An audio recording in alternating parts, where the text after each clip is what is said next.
accommodating naman talaga.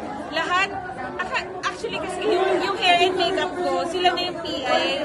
Pero si Ron, grabe naman, extra mile naman talaga. Kaya thank you, Ron.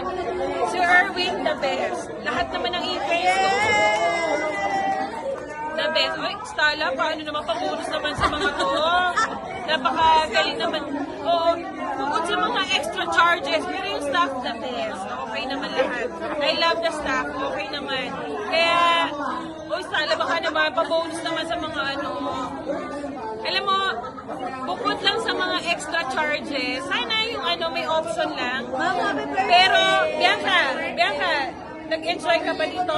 Nag-enjoy ka ba?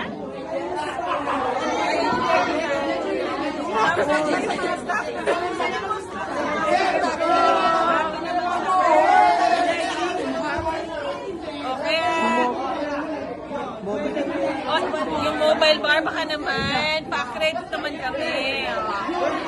Ano naman, 18 years in service, wala kaming complaint yan. Well, Mag-send ka ng proposal. ay, nakipag-credit na ako.